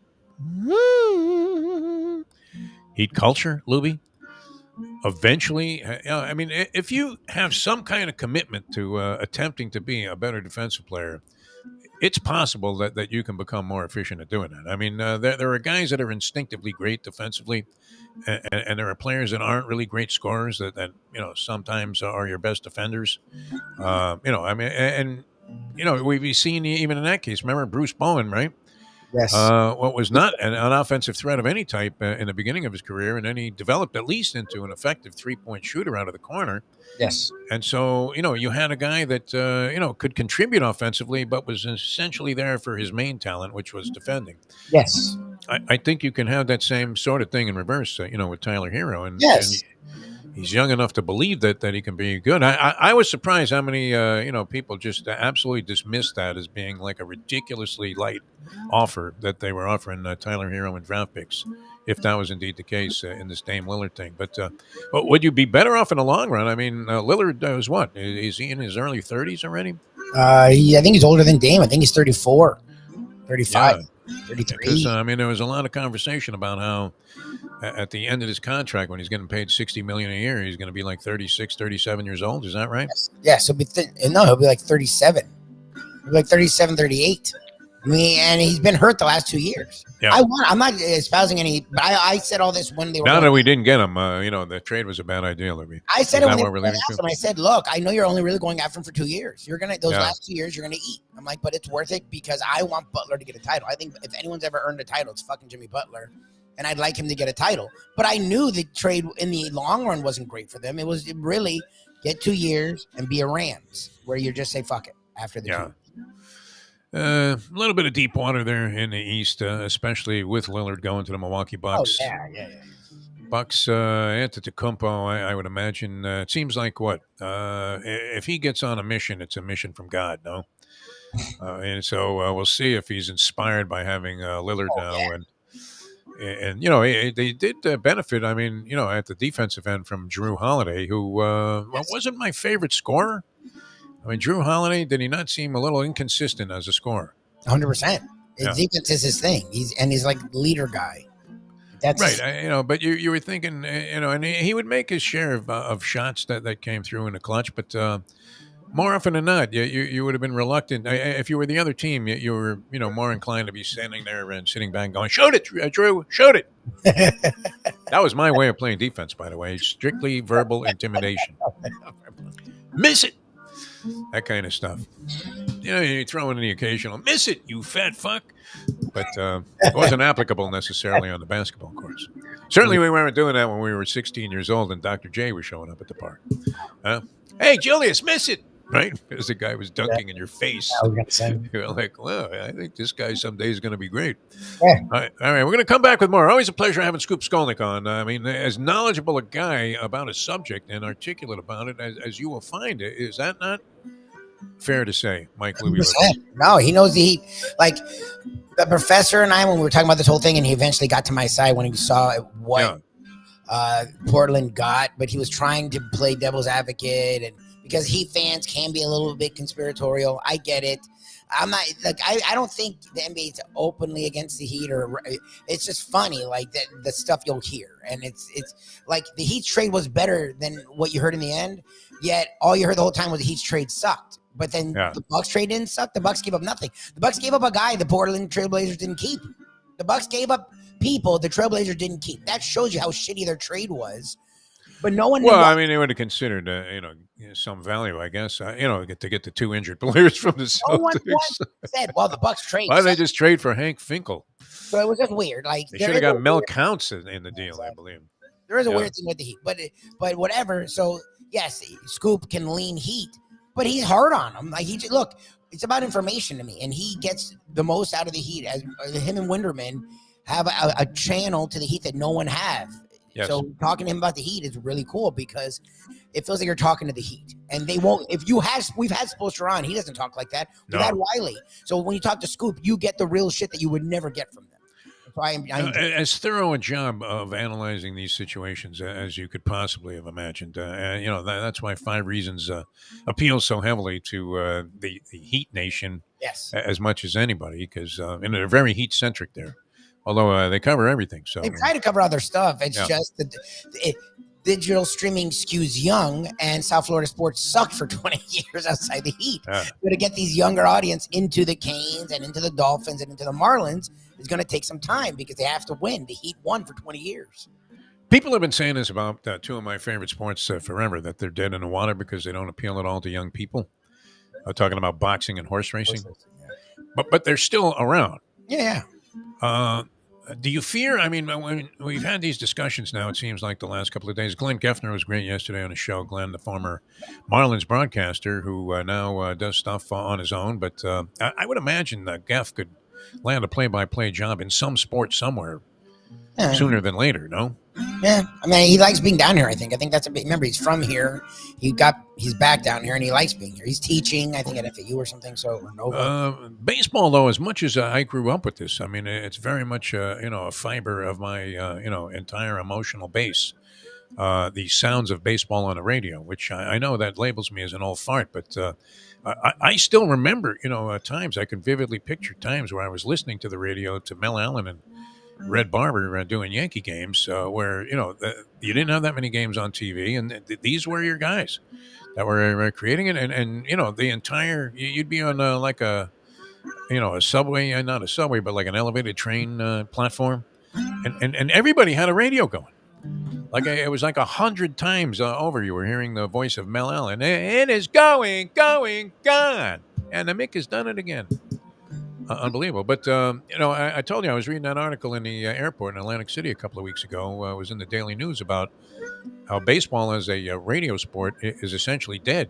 Yeah, no or, if it isn't already, it's damn close to just having the door shut on that being a source of, getting your baseball entertainment and our information. And do you not fear, though, that, I mean, are there any young kids that are going to be big-time baseball fans?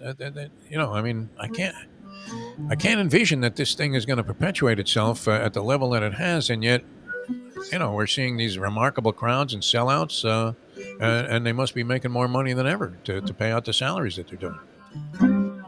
I guess. I don't think baseball will die. I don't think it'll matter. Like the next generation is all about highlights. That's why the NBA and the NFL do so well. None of the kids, like young kids, don't watch games. They don't sit and watch a fucking game. Like they don't do it. But they at least pay attention to the league through the highlights. And they gamble their brains out, man. They like gambling, yes. Baseball, oh my God. The highlight is, I mean, a home run highlight's nothing. There's not much to a home run highlight. They all look the same. And the defensive plays would be great. The problem is because of how baseball got, defensive plays were kept to a minimum. So, like, the highlights aren't as big a deal. So the young kids don't really give a shit about baseball. They just don't. Like, my nephew plays baseball, but he's never watched it. He'll watch a little basketball with me. He'll watch a little football. I couldn't pay him to watch baseball. He loves baseball. He's great at baseball. Like it's the one he plays all the sports, and that's a sport that he fucking annihilates. He would watch it though. So and that's the whole thing is you need people to watch it.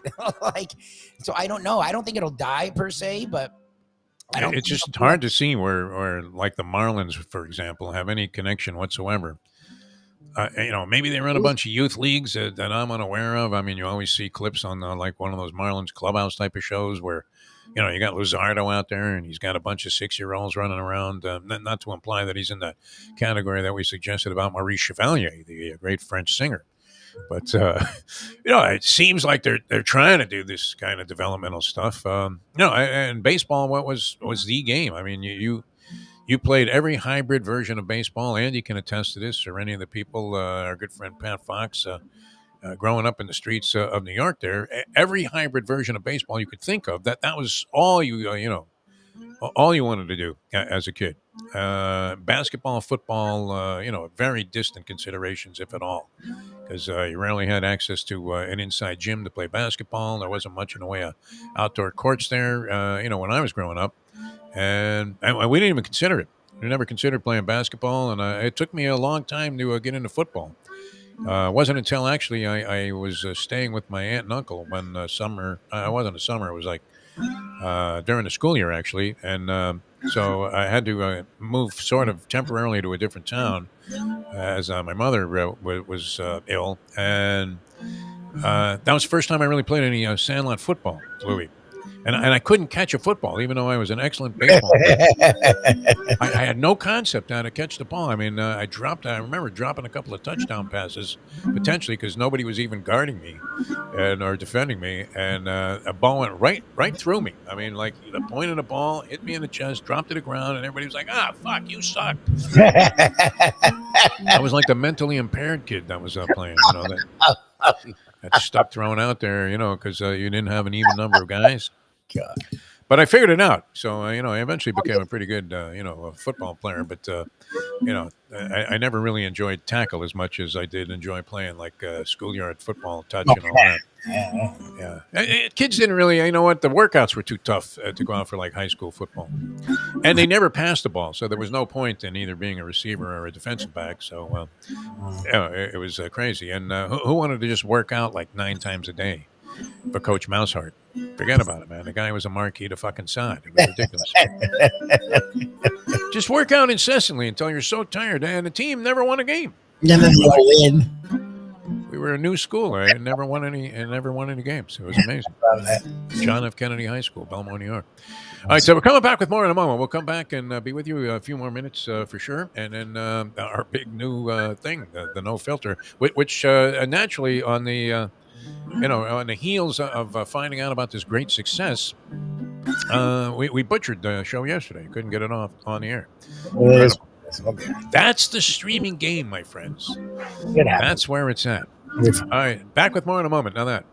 Now, is this also true, the Mayo lunchbox from the pizza spot today? Yes. Oh, okay. Cool. A while. I know it's been hot outside, but it feels like it's cooled off a little bit. And it's always good. That pizza spot. Yeah. So I wanted to get out there. And Mayo isn't going to fight getting pizza. So no. Is he going to get that plain tomato sauce pie? And he likes I don't want anything to do with that. I know he likes it. There's literally no flavor to it. It's just sauce. Put some fucking cheese on it, huh? Sauce. It's fine that they like it. No, it's a big thing, I guess, in New Haven. But no flavor. Doesn't mean we have to like it, right? But there's no flavor. It's just fucking sauce. I'll never. That choice is right up there with his Skyline chili. I know it's probably it's a sophisticated palate that that you and I don't have, Lubie. But the truth is, I think of a pizza, I think of tomato sauce and cheese. I want fucking cheese, yes. If I'm buying a frozen pizza and it has no cheese on it, I'm taking it back to Publix and saying, I want my money back. Don't give me some bullshit. Oh, well, you don't know. I mean, it's I don't know. I don't want to know. See, if you're too smart, you can convince yourself of something really stupid. 100%. No, I'm sure the pizza's delightful, but it's fine, but come on. yeah, anything they make there. That's one of their big things, though, that New Haven pizza, that plain tomato sauce thing.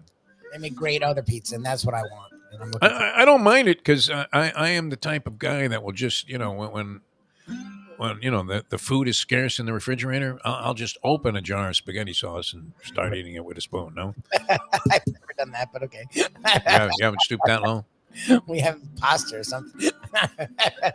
Yeah, I feel like messing with making pasta and all that. Plus, you don't need the pasta. I mean, it's just going to put more fat on you. So why not just eat the sauce, right, with some Parmesan cheese? There you go. Go for it. When I was broke a couple of times, I remember, we absolutely, you would have thought that you were feeding a crazed, hungry dog.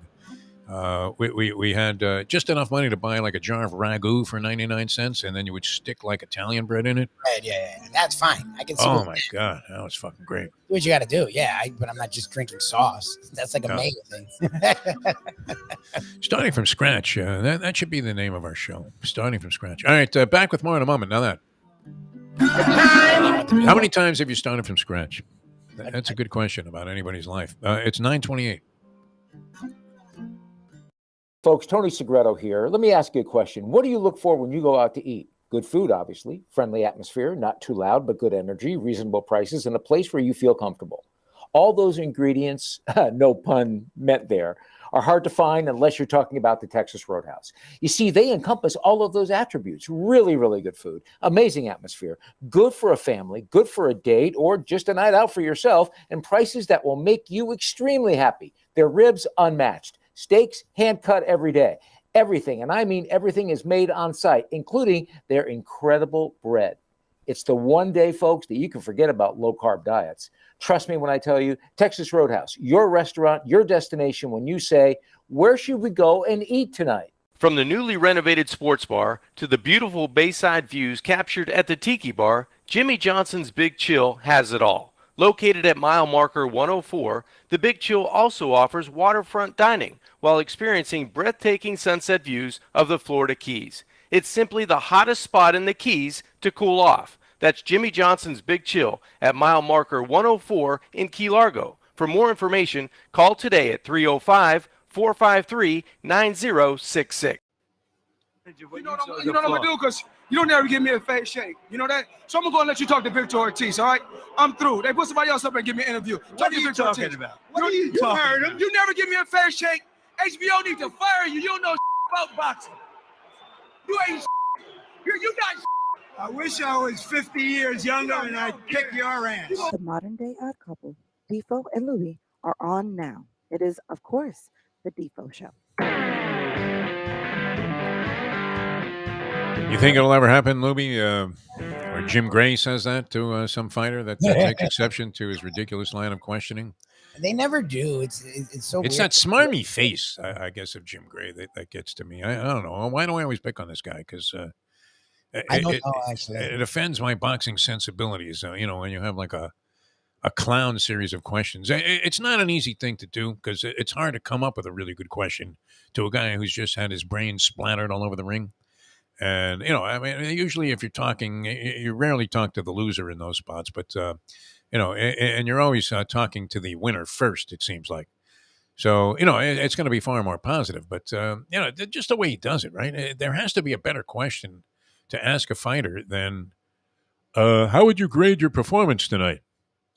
Well, Jim, I was thinking B+. I tell you what, I didn't get to show all of the work. I mean, what the fuck kind of question is that? It's ridiculous.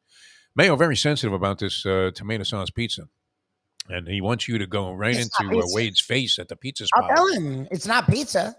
Like, it's not pizza. It's sauce and cheese. It's sauce. It's a regional concept of what a pizza should be. It's sauce and bread, which is fine. Yeah, if you like it there, fine. It's like Cincinnati and Skyline Chili.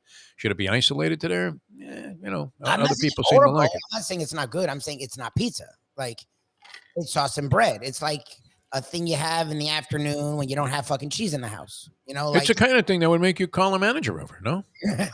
Hey, they forgot the cheese. like you can get it. Oh, no, that's the way it comes. Like, you get one for yourself, but I want pizza. I want some cheese. We're already at odds with Mayo. We haven't even shown up yet. Balls or mushrooms. It's I unbelievable. want pizza. I'm hoping Joe Casale and Tasso will show up. That was good when you had Tasso on the show that time. And you were just trying to figure this stuff out. And you got this dog barking and leaping towards the camera. We did have the test of the spaghetti sauce there. And that worked out pretty well, I think. Fun. That was great. Yeah. Tom Tanazzini was involved in that. That was good. So always a good time. I love that place. I tell you what, I do believe that they make the best vegetable pizza that I've ever had. And, I'm a big fan of, the way that they prepare that particular pie. Even though, I mean, it was dissed by some clown on Let's Eat South Florida because he said that it got mushy in his car. They probably drove to Miami. Hey, what are you expecting? Not every pizza holds up well under these circumstances, right? That's why he doesn't even want people to do delivery, and it hurts his own business because he knows he wants to keep the sanctity of the level of pizza, and that's great for him. Or just be smart and realize it won't be the same, but it's still going to be fucking good. You take it home, it's a little warm, it's not hot, but it's still good, and you accept that and you enjoy it. Like people are just loons out there, like they're just dumb. Yeah, eat it there if you're looking for it to be at its best. Eat it there. Just take the box, eat a few slices, and then you already know what it's gonna. I found this though, Lubie, that even like a week later, reheating this stuff in a air fryer toaster oven, it's great. And stuff has an awful lot of flavor to it. So looking forward to being out there. All right, the NFL picks up again tomorrow night. Chiefs, Broncos. Broncos, a busted, just broken organization at this point. We were talking with Frank Schwab about that on the show yesterday from Yahoo Sports, and he's right there in Denver, and he says I've never seen disarray like this disarray, right? Unbelievable. Disarray of like lunatics that are running the club. Have them in dire straits, and they take on the Chiefs, who are a dicey proposition in these spots, laying 10.5. What seems so obvious, Lubie, is that the natural lean of virtually everybody should be, for my money, to the left, and at the same time, the natural lean is always to gravitate towards the chalk, no? Chiefs clearly a better team than the Broncos. Who's going to win the game? You're assuming it's going to be the Chiefs. It would be a miracle for the Broncos to win this game on the road, would it not? Something absolutely catastrophic would have to happen to Patrick Mahomes to conceive of the Chiefs losing this game at home to the Denver Broncos, who are playing like absolute dog shit and just lost to the New York Jets. Well, and their coaches at home. It's not that they're not only playing bad, but Peyton's already disgruntled. It's like it's only 5 games, and he's already disgruntled. He's already seems disgusted with Russell Wilson already. He already hates who everybody. It's almost unanimous that when you discuss this, devastation that has occurred with the Denver Broncos, that it seems like most of the people that we've talked to immediately come to the defense of Russell Wilson and saying, "Well, you know what? It's not all his fault," which it may not be. I don't know. But I haven't. It's not his fault. Like Schwab, and I get it. They have defensive issues. Major defensive holes. I understand the running game isn't what it used to be. All these are true, but Russell Wilson also sucks. Like that is also. I think all things can be true in the same world, and I think they are. Like he's not he's clearly not the same guy, and it's okay. He's older, and he had to do a lot for Seattle. The problem is they made a stupid trade. Like they thought they were getting Seattle. Terrible. They're getting Denver Russell Wilson. I wish, I don't know if you have this filed away somewhere, Lubie. You can dig up that Buzz Bissinger I have your Buzz stuff about Russell Wilson because it's great. It really was. And this was prophetic because he said this during the early portion, I believe, of the season last year. That Russell Wilson, it may have even been before the year started, that Russell Wilson was a bigger fraud than people are labeling Dak Prescott right now. Bissinger thought he was never very good, even though, there were times that you looked at Russell Wilson. And, of course, we've discussed him with Charlie Partridge, who was at FAU, who was coaching Russell. He wasn't really directly coaching him, but he was on the staff at Wisconsin when Wilson was there. And Wilson was, sort of coming into consideration as a possibility. That type of quarterback was not as in vogue as it would be now. No, especially his height. Yeah. As a draft prospect, you were still looking for the Justin Herbert type over Tua Tagovailoa. Yes. Right? You would always rather have the prototype NFL quarterback, or so it seems. Is that not still true? Or, you wouldn't consider Caleb Williams is not the prototype NFL quarterback. No, he's actually not as big as some of the other guys in this draft. He just is big enough and is ridiculous. Yeah. He can do everything. He does the arm angle shit that Patrick Mahomes does. He can run like Lamar Jackson. Yeah. He has arm strength. Like maybe his arm strength's not as good as yours, but it's not like it's Drew Brees or Chad Pennington. He can throw the ball. He can do it all, and he has enough size. Like he's not Tua. Like he's 6'1", maybe 6'2", 215, 220. Like he's big enough for all the stuff he can do. He's a special talent. All right, but when Wilson came in, what was he, a third-round draft pick? Yeah. Of Denver, not Denver, of the Seahawks. Yeah. And he far exceeded anything that you would have anticipated for him. I thought, and at times that you saw him, he looked to be remarkable. He really did. Yes, he was one of the best. A little Fran Tarkenton in him, and at the same time, he could throw the ball long. He had good wide receivers, and he didn't turn over a lot. Yeah. He made plays when he had to. He should be a 2-time Super Bowl champion if his coach wasn't a fucking moron at the time. Like he was a great quarterback. He was one of the best quarterbacks in the league when the league was full of great quarterbacks. That's how good he was. You never will forgive Pete Carroll for that, huh? That was asinine. Well, all the work he did, all of those years in Seattle where he's had them, he even has them exceeding your anticipation for their accomplishments this year so far, no? Yeah. With Geno Smith at quarterback. Geno. Yeah, he's a great coach. It was a fucking stupid-ass moment. It wasn't Cristobal because it wasn't definitively a win, because the stats showed Lynch wasn't great, whatever the fuck. Well, and this Malcolm Butler makes one of the miraculous plays, though, of all time. It was a great play. All those things are true. So that's why it's not Cristobal exactly. Like, it's not the worst. But it was second down, and you had Marshawn Lynch, and he was killing them that game. Like, what was the easiest pass to complete, though? Where your guy was on the line of scrimmage and just did an immediate the head fake to the outside, and boom. Yeah, slant to the inside, wide open every time. You can't stop it. It sure work. Again, somehow this guy, I even remember how stunned Brady was that ball was picked off. Yeah, because it shouldn't have been. Where did he come from? It was like they dropped him in out of the sky, like he was hovering over the field in a helicopter, and he just dropped Butler in there and said, well, there you go. This play that was going to work, it ain't working. In fact, they couldn't have resulted in a bigger catastrophe. And there was Marshawn Lynch, like twiddling his thumbs on the outside. There was a decoy. No. Unbelievable. All right.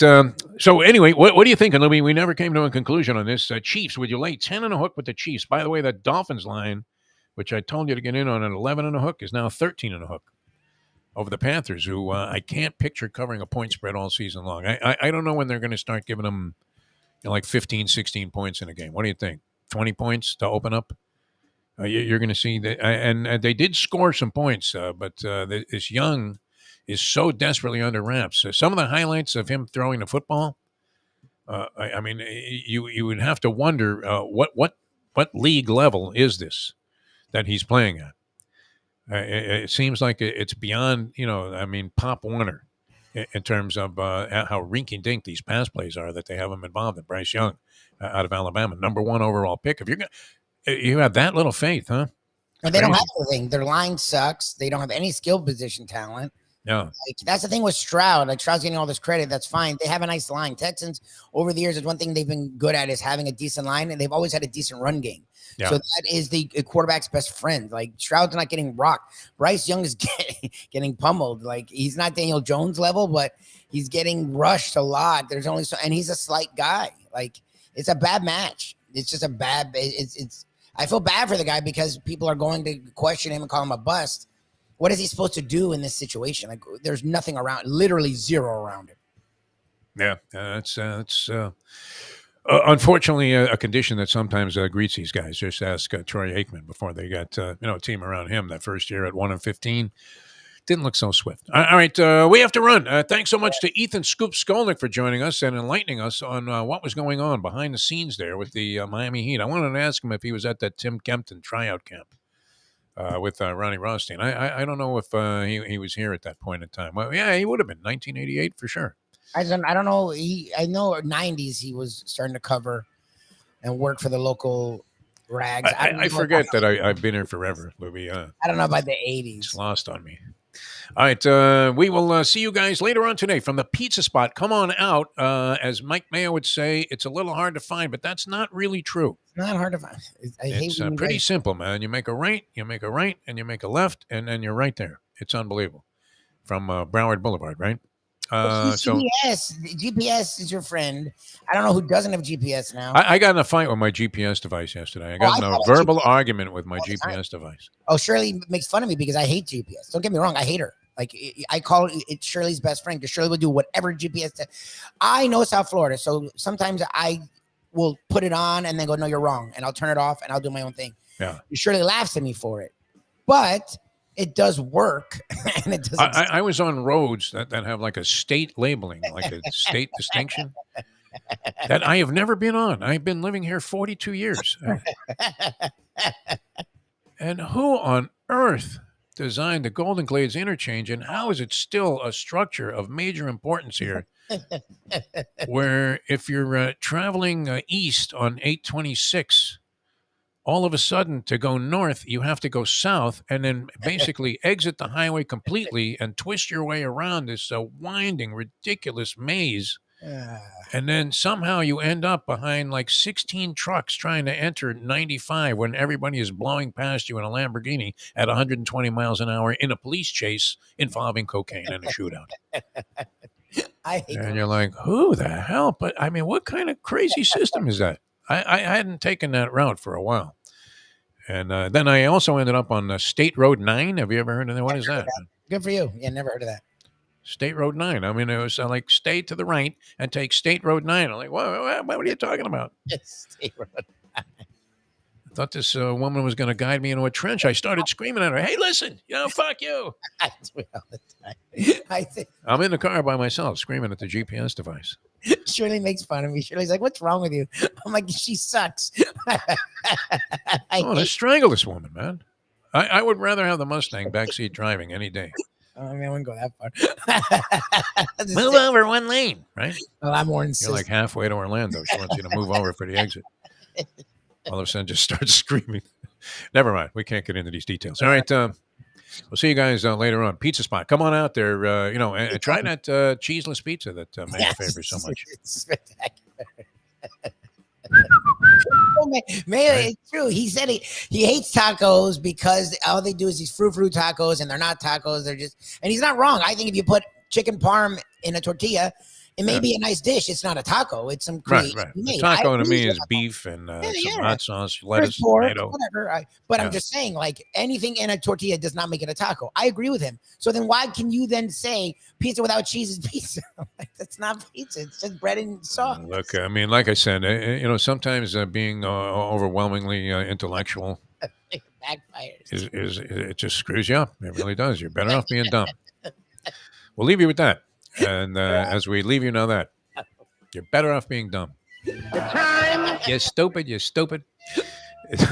9:45. Let's go to eat a damn snack.